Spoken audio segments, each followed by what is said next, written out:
You're listening to Interchain FM. We are recording this live at Cosmoverse 2022 right now here in Medellin, Colombia. And I have Charly here. Are you the lead developer of Interchain accounts? No. So basically, my role on the IBC team at Interchain is that I was the product lead of IBC for the last year and a half. But I have since transitioned to the engineering team. Mm-hmm. So I would say I'm one of the engineers in the IBC Go core team. Okay.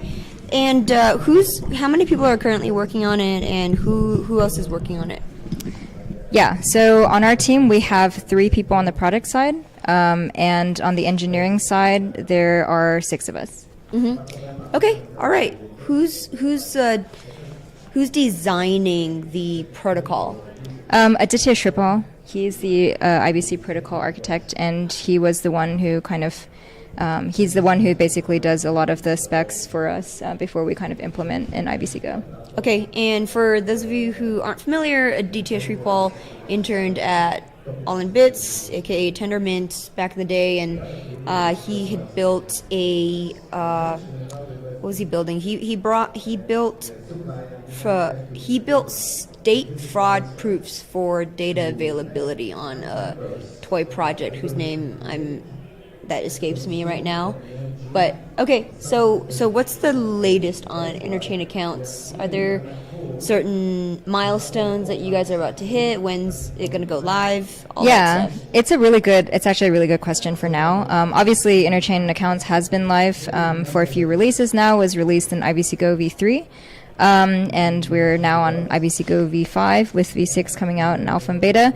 But I think one really interesting thing about Interchain accounts right now is previously the design was, looking back, a little bit clunky. So basically the flow would look like, so Interchain accounts basically, just to back up for a high level explanation is this idea that you have chains which are right now connected to each other through IBC. Typically, the use cases right now have been token passing. So this is over ICS-20, IBC token transfers. Interchain accounts kind of opens up a whole new avenue of use cases based on generalized message execution across chain. So how that works is rather than having your token kind of being the asset that you're passing around, you can imagine that the Interchain accounts packet is like a list of directions, and this list of directions is being generated on what we call the controller chain. So let's say if it's like Hub and Osmo. Hub is a controller chain. What they want to do is send a token over to Osmo and then have that go into a DEX and maybe, let's say, put it into liquidity pool, put it in, swap the token, etc. If you have a use case with Hub being controller chain and Osmo being the host chain, you could imagine a setup where, prior to Interchain accounts, like let's say the use case is the Hub. Someone on the Hub wants to send their atom over to Osmo and put it in a liquidity pool or maybe swap it. What would happen in IBC before Interchain accounts is that you'd have to IBC token transfer your asset from the Hub to Osmosis, and then you would basically have to handhold that token. You'd have to go to Osmo, and then you yourself kind of make the swap or put the token into a liquidity pool. With Interchain accounts, we can enable a flow that looks like on the Hub, like the Hub will open an Interchain account on Osmo, and this user can submit one transaction. And this transaction would basically trigger the IBC token transfer. And when the token is successfully transferred, trigger an action like a message swap or a kind of deposit into liquidity pool. So kind of on the high level, we can see that Interchain accounts is opening up a whole new level of very complex use cases, kind of chained transactions, and use cases that are very important for the kind of growing cross-chain ecosystem, while at the same time abstracting all of this away from the user who now only has to submit one transaction, from one UI to do all of these things. If I'm making an action on the Hub chain, how is it going to speak to an account on the controlled chain and make it do something? So the way that the Hub would open an Interchain account on Osmo, or the Hub would enable a user to basically submit a message swap on the Hub that would be executed on Osmosis, would be that the Hub first has to submit a the hub first has to open this Interchain account on Osmo. Okay, And- so it's effectively your account, but you're controlling it by proxy of the hub. So I guess like maybe one thing to clarify is that Interchain accounts are a little bit different from user accounts. And so when we say Interchain accounts, what we're really talking about is chain-to-chain accounts. So like the hub would open a channel, and this channel would basically be responsible for passing all transactions from the hub over to Osmosis to be executed. And so if I'm a user and I want to submit like individual kind of message swap over the hub's Interchain account channel to Osmosis, like I don't have to open my own Interchain account on Osmosis. I basically use this kind of like hub to Osmo channel. But what I do have to do is indicate in my transaction, this is, the amount of token I want to transfer, and this is kind of the message. Like the hub would basically do this for me, kind of. But the hub could expose, let's say, something that says, transfer swap. This could be one button that says transfer and swap on Osmosis. I, as a user, would click that button. This is going to submit one transaction, which for me, it's just one transaction. Underneath the hood, it's a multi-message transaction, which contains one IBC token transfer and one Interchain account packet. And that Interchain account packet contains a list of directions that says, okay, swap this on Osmo. Mm-hmm. And so the first step that happens is the hub will submit these tokens over to Osmo. And then whenever that token transfer has been successfully registered, then the hub will be able to send kind of my message swap over to Osmo on the Interchain accounts channel. And that will be executed on the Osmo side. And then in the end, like when this is successful, I'll get this, success act back. And then as a user, I can see, okay, I should have like these amount of tokens in my account in Osmo in the denom that I want them. What sorts of applications does this open up? Yeah, so I mean, I think the use case that I mentioned just now, where you have a token triggered action, is a very powerful one, because I think we see this is actually the use case that's happening the most in IBC right now, right? Like someone sends a token over to somewhere and they want that token to trigger an action. Mm-hmm. And so as a user, it's pretty clunky right now to have to effectively handhold my token, and go from UI to UI and kind of do these things myself.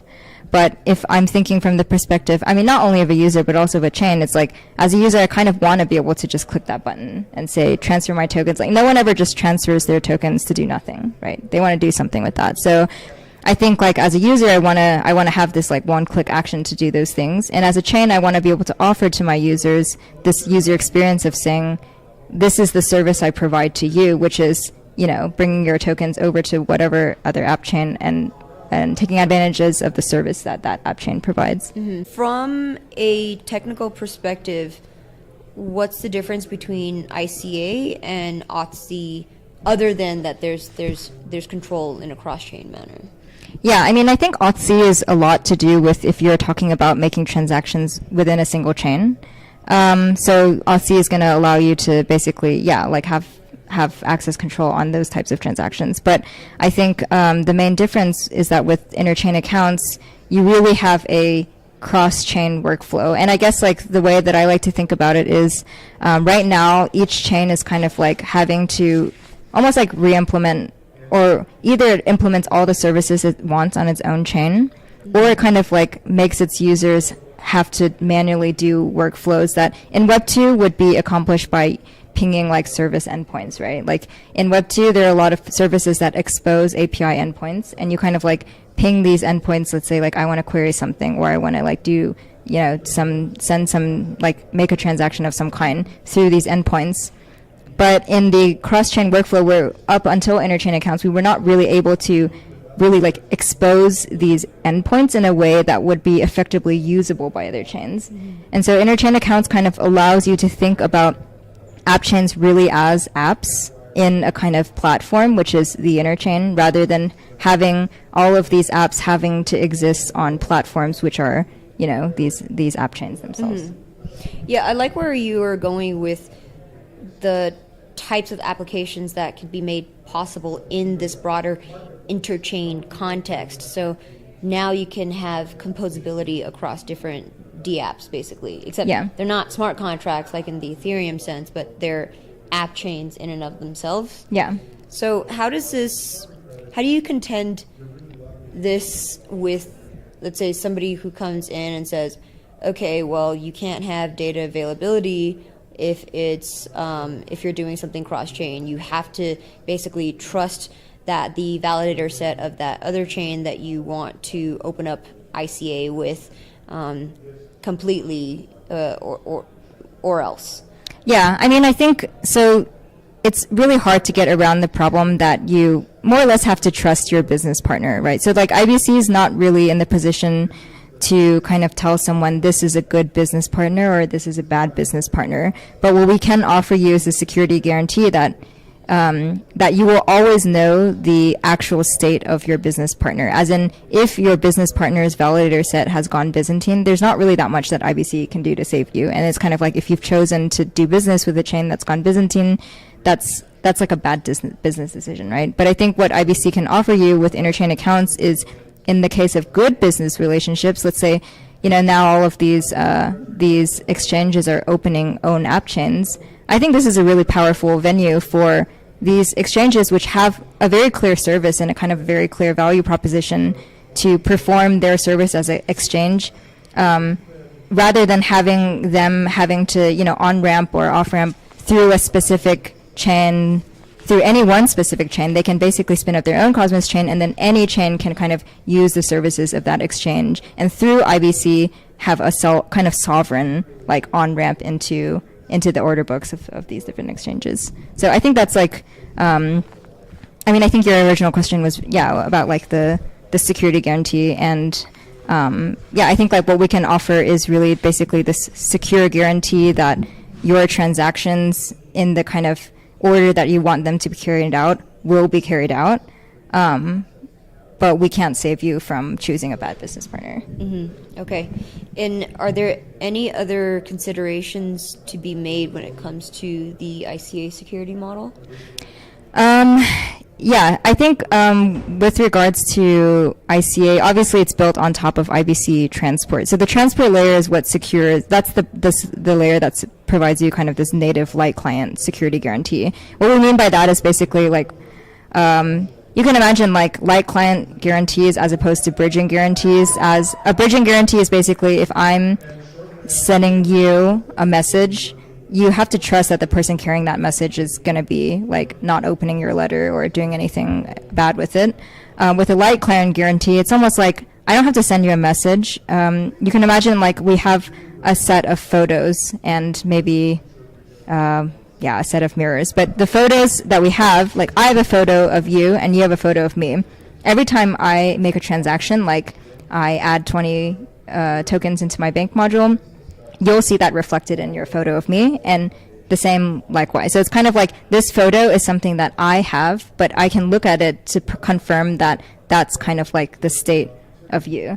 And so to send a message, rather than having someone confirm like, okay, this is the other person's state, and this is what they want to do to update that state, like this person has 20 tokens and they want to add 40 more tokens, you have all of this information yourself in this kind of photo. So I think like that being, okay, so that's IBC Transport's kind of security guarantee. Interchain accounts is built on top of that. So basically we can kind of assume that security guarantee is going to be there for interchain accounts. And that's why we think it's such a powerful feature, because you know that your counterparty, like you basically know the state of your counterparty, and then and the next step is basically giving them directions to alter that state. Like you know that your counterparty now has these 20 tokens that you've transferred. Now that they can also, put them into an LP or swap them for something else. With interchain accounts, does that reduce the overhead for chains to basically IBC connect with Osmosis, for example? So if they're just launching and they don't necessarily want to, build in the IBC connection, is it a lower lift for them to just say, okay, I enable interchain accounts and then I could bootstrap the liquidity of a pool on Osmosis, and that's easier for my engineering team to do? I think integrating IBC Go module into a chain is not very difficult. I know because I've done this myself. It's pretty straightforward. I think the technical challenges are really kind of the same as actually finding a validator set. So it's like finding the relayers to basically provide the relaying infrastructure for you. The good news is that a lot of validators do relay now, because it's a really good value proposition for them to get delegations. And it's really important for them because they are kind of providing the fuel for the Interchain ecosystem. And so I guess like that's really, like, I don't think Interchain accounts changes that, but I think what it does is make it easier for chains to explore novel new ways that they can expand their use cases. You don't need relayers, right? You do. So You do need- yeah, you you still need you do relayers? need, yeah. So relayers are kind of the ones that are going to be listening to the channels and making sure that packets are ferried back and forth. But one important thing to know that relayers are not trusted, so they have no way of actually changing the packet information. They are just literally carrying it back and forth. What tangible differences does it make for the engineering team to use Interchain accounts? Like, does it save them any development time? Yeah, so I think one thing that it saves a lot of development time is that if you have these complex workflow, if you have like even the use case I talked about earlier, being executed through an Interchain account, it saves engineering team basically the trouble of having to implement an entire IBC module that on the other side, like, and have this accepted on both sides, that basically does the, I guess like one way to think about it is Interchain accounts doesn't care what message is being passed in. As far as it's concerned, it's just a transaction that should be executed on the other side. But if you wanted to do this without Interchain accounts, you'd have to create a IBC module which knew what type of message was being passed across and how to handle that message when it was received on the counterparty chain. So you'd have to like kind of build an IBC module that knows, okay, this is an Osmosis message swap, and I want to send an Osmosis message swap across.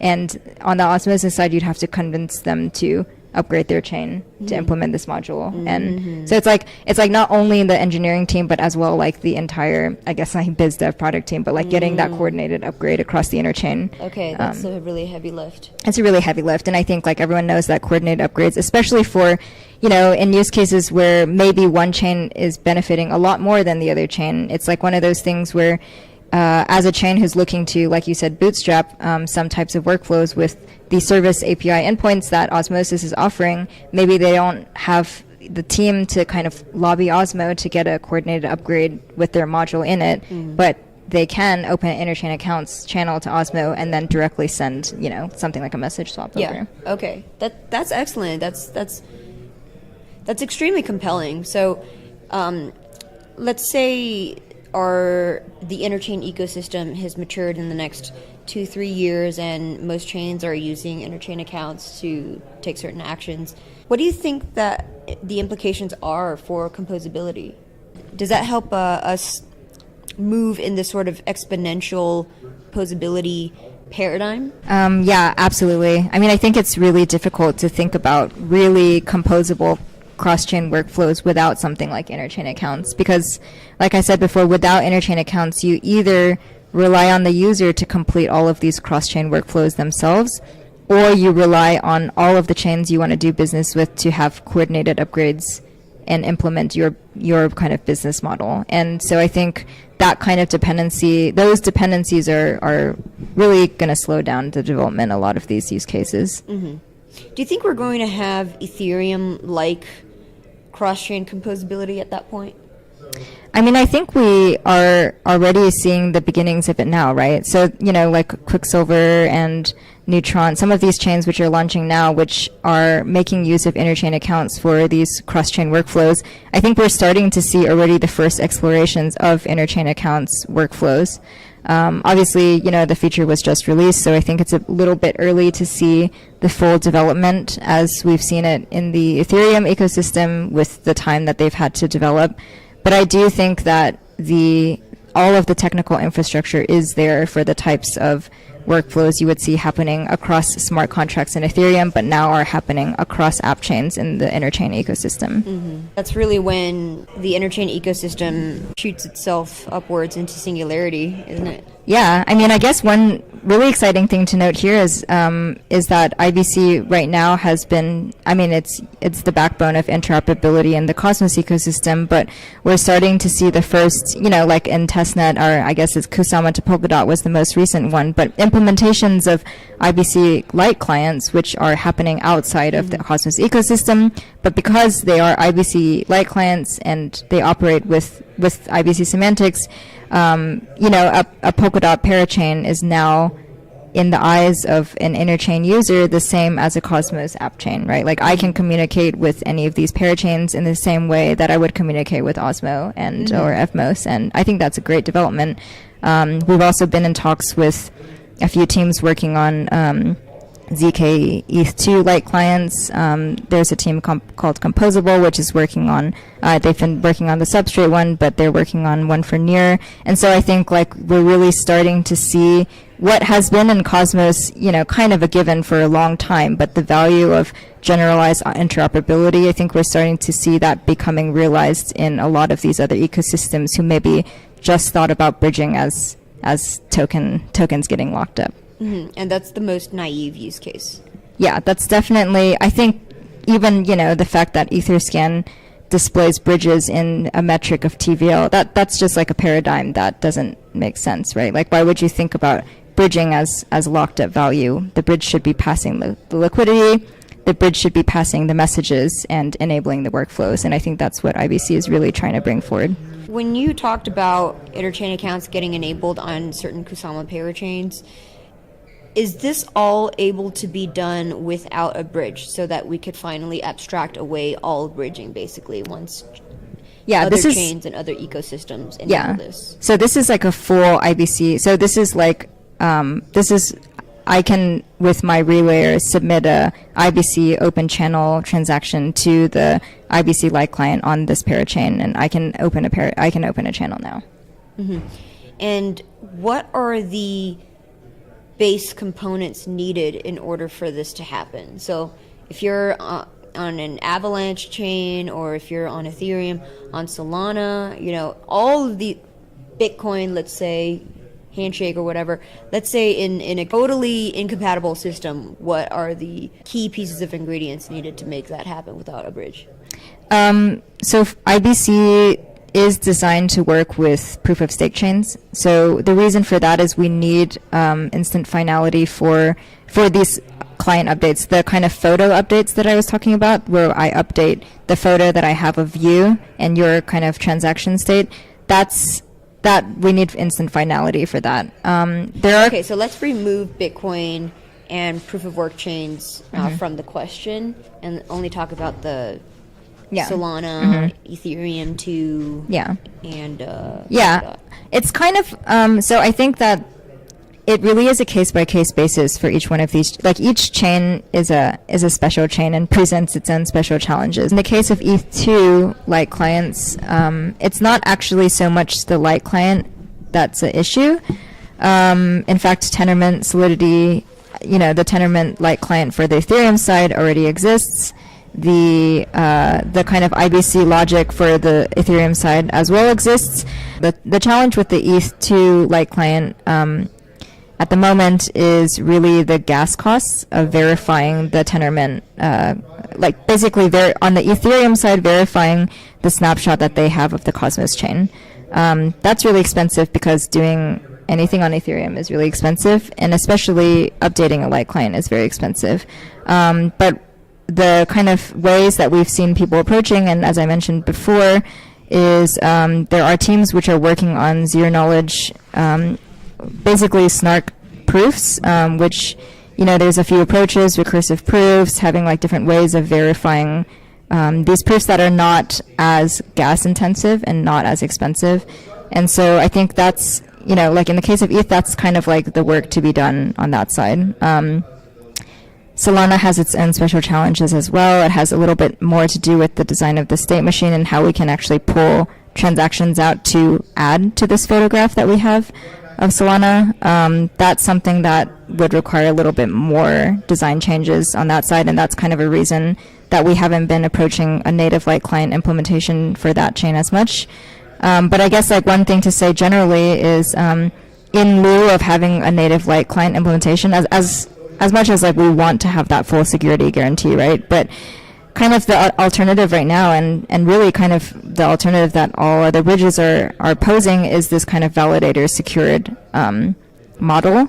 And IBC has a way to accommodate for this type of proof, which is something like what Axelar is using. It's a threshold signature proof, and you're basically relying, it's trusted in a way, you're relying on this set of validators to let you know that this transaction has happened on Avalanche or on Algorand or on Solana.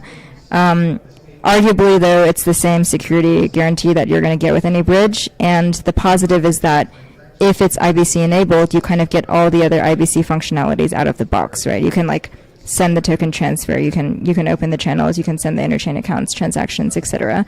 So I guess like on our team, we're kind of advocating for both approaches. The one that we would like to see is this native light client one, because it offers the best security guarantee.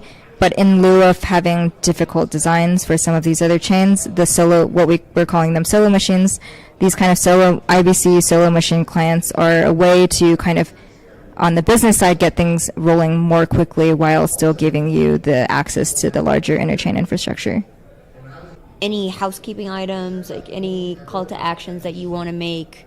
One of the challenges we've seen presented by interchain accounts for chain developers is kind of understanding how to use the controller module. So the host module, like the host account, is the one that is accepting the directions and executes them. The controller chain or the controller module is the one that is composing the messages and sending them across. And so obviously like there's a lot more kind of like thought to be done on the controller side. And initially in the first design of interchain accounts, we had an additional auth layer, kind of like an access control for this controller module, because we thought, okay, it's not just anyone who should be able to send these messages, right? Not just any module.